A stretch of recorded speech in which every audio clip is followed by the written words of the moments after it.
Hi viewers, welcome to our channel. ప్రస్తుతం మనతో పాటు దాము బాలాజీ గారు సీనియర్ జర్నలిస్ట్ ఉన్నారు. వారితో ఒకసారి మాట్లాడదాం. సార్ నమస్కారం. నమస్తే. సార్ శ్రీరెడ్డి అరెస్ట్ అంటూ వార్తలైతే వస్తున్నాయి సార్. అంటే శ్రీరెడ్డి అరెస్ట్ వ్యవహారం మరోసారి తెరపైకి రాసినాం. గతంలో కూడా ఈమె అరెస్ట్ అంటూ వార్తలు వచ్చాయి, కాకపోతే ఏమీ జరగలేదు. ఆ తర్వాత కూడా ఆమె వీడియో చేయడం, నన్ను వదిలేయండి, క్షమించండి లోకేష్ గారు అంటూ చెప్పడం చూస్తున్నాం. మరి ఇప్పుడు అరెస్ట్ అయ్యారా? ఏ కేసులో అరెస్ట్ అయ్యారు? దీనికి సంబంధించి మీరేం చెప్తారు? వైసీపీలో అతి దారుణంగా తెలుగుదేశం నాయకుల్ని, చంద్రబాబుని, లోకేష్ని, పవన్ కళ్యాణ్ లాంటి వాళ్ళని, అట్లాగే వాళ్ళ మహిళలకు సంబంధించిన ఇవన్నీ కూడా అతి దారుణంగా మాట్లాడిన వాళ్ళల్లో శ్రీరెడ్డి కూడా ఒకరు. ఎందుకంటే మామూలుగానే అమ్మాయి బలం అదే, బలహీనత అదే. బలం ఎందుకు అంటున్నా అంటే, అమ్మాయి పోరాడింది, తనకు జరిగిన లైంగిక దాన్ని అత్యాచారం అనలేము, కానీ లైంగికంగా తనను వాడుకొని చాలామంది తనకు ఛాన్సులు ఇస్తామని చెప్పి తనను లైంగికంగా వాడుకొని వదిలేశారు. దానికి వ్యతిరేకంగా అమ్మాయి పోరాడింది. దానివల్ల సైడ్ ఎఫెక్ట్గా సినిమా ఇండస్ట్రీలో చాలామంది అమ్మాయిలకి మేలు జరిగింది.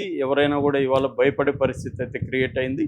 దాంతో మహిళా సంఘాలు కూడా యాక్టివేట్ అయినాయి, మీడియా కూడా యాక్టివేట్ అయింది. ఒక రకం మంచి అయితే జరిగింది ఆ అమ్మాయి పోరాటం వల్ల.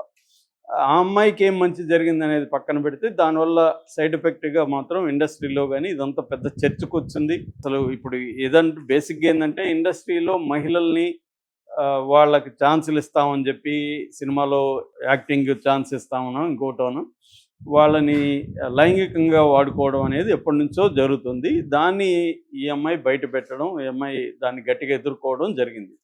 సో అందుకని ఆ క్రమంలో నేను మెత్తగా ఉంటే కుదరదు, నేను హార్ష్గానే ఉండాలి అన్న ఒక యాంగిల్ ఆ అమ్మాయిలో వచ్చింది. అది హెల్ప్ అయింది కూడా. అంతటి వరకు ఉండి ఆ అమ్మాయి సైలెంట్గా ఉంటే ఆ అమ్మాయి లైఫ్ వేరే రకంగా ఉండదు. అమ్మాయి అక్కడ లేకుండా ఆ అమ్మాయి సెల్ఫ్ స్టైల్డ్ వైసీపీ అభిమానిగా మారిపోయింది. ఇంకా అక్కడి నుంచి రోజు తెలుగుదేశం, జనసేన వీళ్ళ మీద రోజు వీడియోలు పెట్టడం, ఇదన్నీ చేయడం మొదలుపెట్టింది. చెన్నైకి వెళ్ళిపోయి అక్కడ కూడా, చెన్నైలో కూడా కొంతమంది యాక్టర్స్, డైరెక్టర్స్ వాళ్ళతో గొడవలు పెట్టుకోవడం, ఇక్కడ చాలామంది మీద పోస్టులు పెట్టడం, ఇలాగా ఈ అమ్మాయి తన కాజుకి బయటకి వెళ్ళిపోయి బ్లాక్మెయిలింగ్ చేయడం, లేకపోతే పొలిటికల్గా చాలా అబ్యూజివ్గా మాట్లాడడం, బండబూతులు మాట్లాడడం, ఈ దీంట్లోకి వెళ్ళిపోయింది. అదేమనుకునిందంటే, నన్ను ఎవరు ఏమి చేయలేరు, నేను ఒక మహిళ అన్న యాంగిల్లోకి వెళ్ళిపోయింది. ఎందుకంటే ఇప్పటివరకు ఆ అమ్మాయికి అందరూ భయపడ్డారు, కానీ ఎవరు కూడా ఆమె జోలికి వెళ్ళలేదు. సో ఎందుకంటే చిన్నప్పటి నుంచి కూడా ఆమె రెబల్ నేచర్ అయితే ఉంది. నేను బయోగ్రఫీ కూడా చెప్పాను మన ఛానల్లో. సో వాళ్ళ ఇంట్లో వాళ్ళ మాట వినకపోవడం, సో వాళ్ళ ఇంట్లో వాళ్ళు రెడ్డిగా కావచ్చు, కానీ వాళ్ళు ఒక బ్రాహ్మిన్స్ లాగా వాళ్ళ కల్చర్ అదంతా అలాగే ఉంటుంది. దాంట్లో ఏమై రెబల్గా మారిపోయింది. సరే ఎట్లాగా ఏమో అవ్వాలనుకొని ఏమో అయింది. ఇప్పుడు ఏమైందంటే, ఈ తెలుగుదేశం వాళ్ళ మీద ఇలా మాట్లాడేసరికి ఇవన్నీ కూడా తెలుగుదేశం వాళ్ళు, జనసేన వాళ్ళు, వీళ్ళందరూ కూడా అమ్మాయి పట్ల అంటే అరెస్ట్ చేయాల్సిన టాప్లు 10 లిస్ట్ వేస్తే అందులో ఈమె కూడా ఉంటుంది. అలాగా ఇంతకాలం అసలు ఎందుకు చేయలేదని ఇది ఆమెకు కూడా అర్థమైంది. ఇప్పుడు నన్ను అరెస్ట్ చేస్తారేమని భయపడింది. ఆల్రెడీ నోటీసులు వెళ్ళడం, ఆ అమ్మాయి పేరు చాలా కేసులు అమ్మాయి మీద కంప్లైంట్లు ఇవ్వడం, ఇవన్నీ జరిగేసరికి అమ్మాయి అందరికీ సారీ చెప్పింది.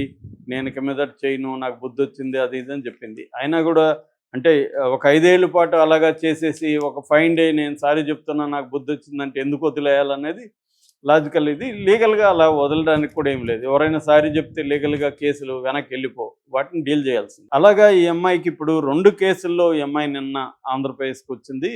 ఒకటి విజయనగరం నెల్లిమర్ల దగ్గర పూసపాటి రేగ పోలీస్ స్టేషన్, అక్కడ సిఐ రామకృష్ణ ఆమెను ఇంటరాగేట్ చేశాడు. 2 అనకాపల్లి సిఐ విజయ్ కుమార్ ఆమె కూడా ఇంటరాగేట్ చేశాడు. ఈ 2 కేసులు ఏంటంటే, అనకాపల్లిలో లాస్ట్ ఇయర్ 2024 నవంబర్ 13న తెలుగు మహిళ రాష్ట్ర ఉపాధ్యక్షురాలు కొనతాల రత్నకుమారి ఒక కంప్లైంట్ ఇచ్చింది ఈ అమ్మాయి మీద. అలాగే విజయనగరం నెల్లిమర్ల పోలీస్ స్టేషన్లో కింతాడ కళావతి, అక్కడ నెల్లిమర్ల నగర పంచాయతీ కౌన్సిలరు, ఆమె కూడా డిసెంబర్ 13, 2024లో ఆమె కంప్లైంట్ ఇచ్చింది. అంటే నవంబరు, డిసెంబర్లో కంప్లైంట్లు వచ్చాయి. దీన్ని బేస్ చేసుకొని వాళ్ళు అరెస్ట్ చేయబోతున్నారన్న వార్త ఈ అమ్మాయికి అందింది. దాంతో ఈ అమ్మాయి హైకోర్టుకి వెళ్ళింది. హైకోర్టులో ఈ అమ్మాయి ఆర్గ్యుమెంట్ ఏంటంటే, ఇట్లా నా మీద కేసులు పెడుతున్నారు, సో నన్ను అరెస్ట్ చేయొద్దని చెప్పండి అనేది ఆమె హైకోర్టుకి వెళ్ళింది. హైకోర్టు కూడా ఈ మీద ఉన్న సెక్షన్లన్నీ కూడా 7 ఏళ్ళ జైలు శిక్ష లోపల ఉన్నాయి కాబట్టి ఈ అమ్మాయిని అరెస్ట్ చేయొద్దండి.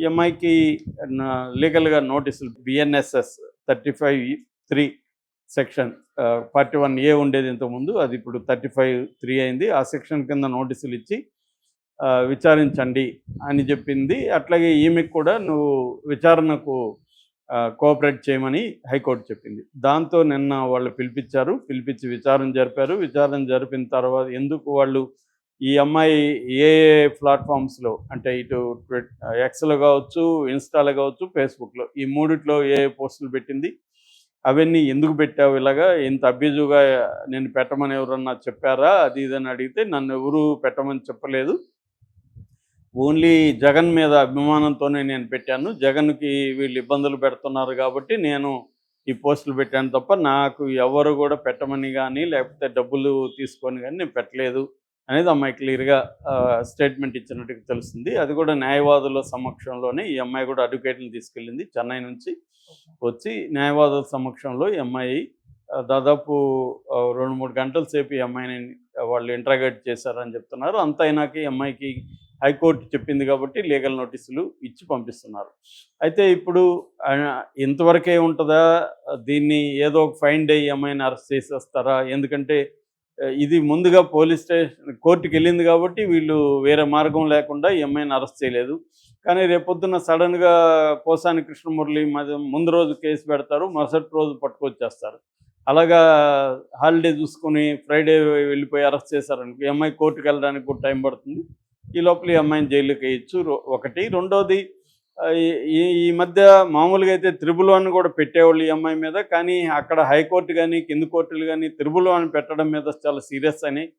ఎందుకంటే ఈ ప్రభుత్వం వచ్చిన తర్వాత దాదాపు 700 మందికి పైన social media, YCP social media వాళ్ళ మీద కేసులు పెట్టారని చెప్తున్నారు. అందులో 100 మందికి పైన డిటైన్ చేశారని వైసీపీ అంటుంది. వీళ్ళేమో మేము 49 మందిని అరెస్ట్ చేసాం ఇప్పటివరకు అని వీళ్ళు అంటున్నారు. ఏదేమైనా వందలాది మంది లీగల్గా అయినా ఇల్లీగల్గా అయినా మాత్రం పోలీస్ స్టేషన్లో పెట్టుకున్నది మాత్రం వాస్తవమే.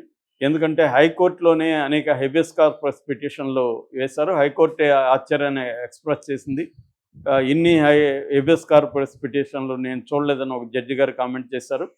రెండోది, పోలీస్ స్టేషన్లో వీళ్ళని కొడుతున్నారని చెప్తే పోలీస్ స్టేషన్లో సీసీటీవీ ఫుటేజీలని కోర్టుకి చెప్పమని చెప్తే హైకోర్టుకి సీసీటీవీ ఫుటేజ్ని పెట్టలేదు వీళ్ళు, అవి చెడిపోయినా అది ఇదని సాకులు చెప్తున్నారు. దాని మీద కూడా తీవ్ర ఆగ్రహాన్ని హైకోర్టు ఎక్స్ప్రెస్ చేసింది. మూడవది, కంప్లైంట్లో లేని నేరాలకు సంబంధించిన sections. For example, Posani Krishnamurali social మీడియాలో పోస్టులు పెట్టాడు, లేకపోతే ఆయన ప్రెస్ మీట్లో మాట్లాడాడు తప్ప ఆయనేమి ఆర్గనైజ్డ్ క్రైమ్ సిండికేట్లో మెంబర్ కాదు, ఆర్గనైజ్డ్ క్రైమ్ ఏం చేయలేదు ఆయన. కానీ ఆ సెక్షన్లో 111 BNS సెక్షన్ ఆయన మీద పెట్టడం. అట్లాగే మొన్న కిరణ్ అని తెలుగుదేశం అబ్బాయి, అతను భారతిరెడ్డి మీద మాట్లాడినప్పుడు ఆ అబ్బాయి మీద కూడా 111 పెట్టడం. వీటికి సంబంధించి హైకోర్టు చాలా సీరియస్ అయింది. మీకు ఎన్నిసార్లు చెప్పాలి, 111 ఎందుకు పెడుతున్నారు మీరు? చేయని నేరానికి కంప్లైంట్లో లేని సెక్షన్లు, నేరానికి సంబంధించి సెక్షన్లు ఎలా పెడతారు మీరు? మేము వద్దంటే కూడా ఎలా పెట్టారని సీరియస్ అయింది. ఈవెన్ సిఐలకి మెమో కూడా జారీ చేసింది. మంగళగిరి సిఐ కావచ్చు, అటుపక్క పోసాని మీద పెట్టిన కేసుకు సంబంధించి కావచ్చు, ఈ రెండింటికి సంబంధించి సిఐలకు కూడా మెమోలు జారీ చేసింది. అట్లాగే పై అధికారులను కూడా ఆదేశించింది వీళ్ళ మీద చర్యలు తీసుకోమని. కాబట్టి ఇప్పుడు తెలుగుదేశం వాళ్ళు 111 పెట్టడానికి కొంత భయపడుతున్నట్టుగా అర్థమవుతుంది. ఎందుకంటే కోర్టులు పదే జోక్యం చేసుకుంటున్నాయి. రెండోది, సుప్రీంకోర్టుకు కూడా చాలామంది వెళ్తున్నారు. లేటెస్ట్గా మిథున్ రెడ్డి కూడా సుప్రీంకోర్టుకి వెళ్ళాడు, అంతకుముందు సజ్జల భార్గవరెడ్డి వెళ్ళారు. ఇలాగ సుప్రీంకోర్టుకి వెళ్ళగలిగిన డబ్బులు ఉన్నవాళ్ళు వెళ్తున్నారు, లేనివాళ్ళు హైకోర్టులో కూడా ఫైట్ చేస్తున్నారు. ఈ నేపథ్యంలో శ్రీరెడ్డిని అరెస్ట్ చేస్తే కూడా ఇబ్బంది అవుతుంది, పైగా మహిళ కాబట్టి కొంత సింపతి కూడా వెళ్ళే అవకాశం ఉందని కొంత ఆచితూచి వ్యవహరిస్తున్నట్టుగా కనిపిస్తుంది. కానీ శ్రీరెడ్డిని అరెస్ట్ చేయాలని సీరియస్గా అయితే ఉన్నట్టుగా కూడా తెలుస్తుంది. కాకపోతే టైమింగ్ చూసుకొని ఎప్పుడు అరెస్ట్ చేయాలి ఏంటనేది ఆ అమ్మాయిని అందుబాటులోకి ఉన్నట్టుగా చూసుకొని సడన్గా అరెస్ట్ చేయాలి. ఒకసారి అరెస్ట్ చేసినాక వరుసగా కేసులు పెట్టి పోసానిలాగా తిప్పాలి